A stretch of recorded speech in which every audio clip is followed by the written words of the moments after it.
alors aujourd'hui, on se retrouve pour une recette de saumon que je vais cuire sous vide.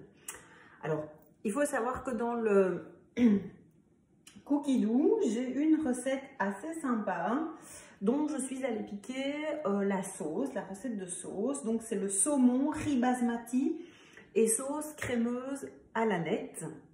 Je reviendrai bien évidemment sur la préparation de la sauce par la suite. Moi, ce que je voulais vous montrer aujourd'hui, parce que j'ai décidé de ne pas cuire le saumon à la vapeur comme c'est dans la recette, je voulais le cuire sous vide, tout simplement parce que je l'ai acheté déjà, voilà, sous vide, comme vous pouvez le voir, les pavés de saumon. Et j'avais envie de tester la cuisson sous vide avec vous et de la partager. Alors, pour pouvoir utiliser la cuisson sous vide, vous avez impérativement besoin du disque de cuisson qui n'est malheureusement pas fourni avec le TM6, mais que vous pouvez acheter séparément. Il coûte 20 € sur la boutique et il faut savoir que moi, j'en achète régulièrement pour en avoir de stock et vous éviter les frais de port. Donc voilà, si vous souhaitez le disque de cuisson, c'est tout à fait possible. Il est vendu avec son livret d'utilisation, très pratique puisque il y a quand même dedans tous les temps de cuisson, etc. qu'il faut aller vérifier. Donc première étape, c'est de le placer. Alors le disque de cuisson, vous voyez qu'ici il y a des petites tutes qui ressortent. Les petites tutes vont se mettre vers le bas et vous allez mettre la partie la plus courte vers le haut, directement sur les lames de votre, voilà, de votre bol. Ensuite, que va-t-il falloir faire? Vous allez, alors j'avais déjà préparé hop, une quantité d'eau. Il va falloir en fait placer la viande, le saumon, les légumes sous vide dans le bol pour pouvoir calculer la quantité d'eau.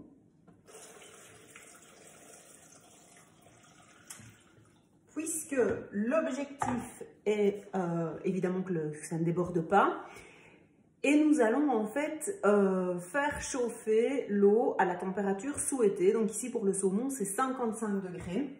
Et donc vous faites le test pour vous assurer que l'eau recouvre l'entièreté des sachets sous vide. Et puis vous retirez les sachets. Voilà. Et vous allez utiliser la fonction sous vide de votre Thermomix. Comment? Eh bien, en vous rendant dans les fonctions qui sont, j'espère que vous voyez bien, préinstallées. Et donc là, vous avez la fonction sous vide. Je vais vous approcher pour que vous puissiez voir, mais avec le reflet, je sais que c'est pas toujours évident. Voilà, fonction sous vide. Alors évidemment, on vous donne plein d'informations. Je vais retirer ce message. Je vais choisir manuellement la température souhaitée qui est ici de 55 degrés pour le saumon fumé. Et je vais amener à température mon eau. Une fois que ce sera fait, je vais plonger mes sachets et respecter le temps de cuisson. Où est-ce que je le trouve? Dans mon carnet. Ici, vous avez plusieurs, bon déjà je vous conseille de lire les conseils qui sont notés au début.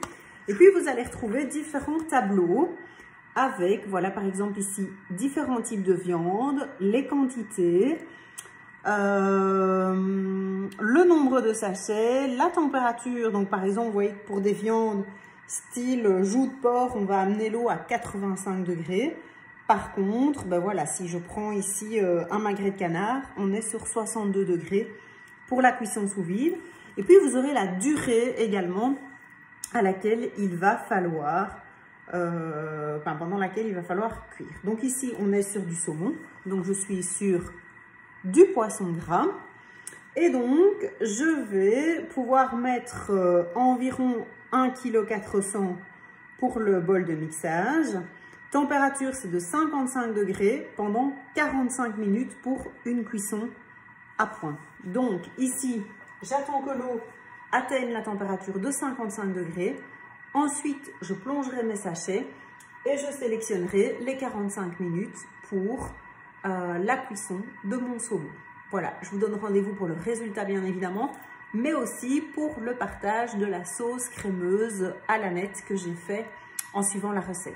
Voilà, à très bientôt. Voilà, nous voici au bout des 45 minutes de cuisson. Je voulais vraiment partager avec vous les beaux morceaux de saumon. Voilà. Mettre ça tout de suite dans le plat et vous montrer. C'est juste... Voilà, enfin fabuleux. Si vous êtes amateur de saumon, vous allez avoir vraiment quelque chose de tendre, de savoureux, que vous pourrez choisir ou pas de repasser à la poêle pour donner une couleur croustillante. En tout cas, c'est une belle réussite pour une toute première cuisson sous vide. On a vraiment quelque chose de tendre, de savoureux, comme c'était promis avec la cuisson sous vide. Et donc, je m'en vais immédiatement déballer les suivants.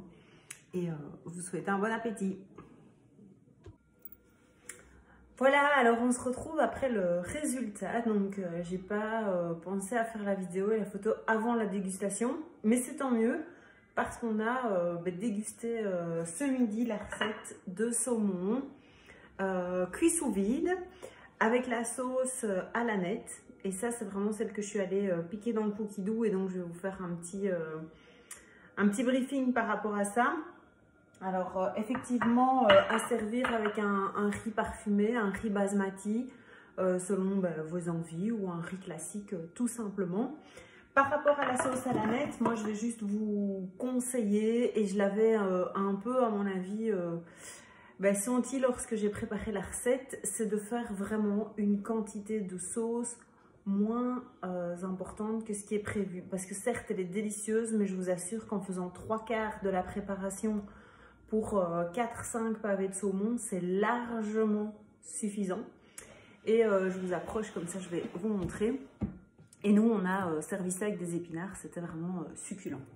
Alors, au niveau de la préparation de la sauce, c'est hyper facile. Alors, si vous faites comme moi et que vous cuisez le saumon autrement que ce qui est préconisé dans la recette, donc varoma ou cuisson sous vide, je vous assure que c'était super tendre, succulent. Les garçons voilà, qui ont quand même 7 ans et demi et 11 ans et demi, qui ne sont pas du tout habitués à manger du poisson, parce qu'en fait leur papa n'aime pas, à part le saumon, ont vraiment adoré. Donc tout le monde a vraiment adoré, alors que ce ne sont pas des grands fans de poisson.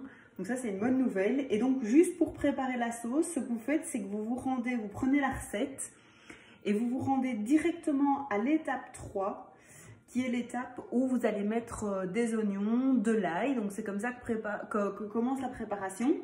Puis, donc, oignons, ail. Ensuite, vous allez rissoler tout ça dans du beurre. Donc, 10 g de beurre, c'est hyper raisonnable.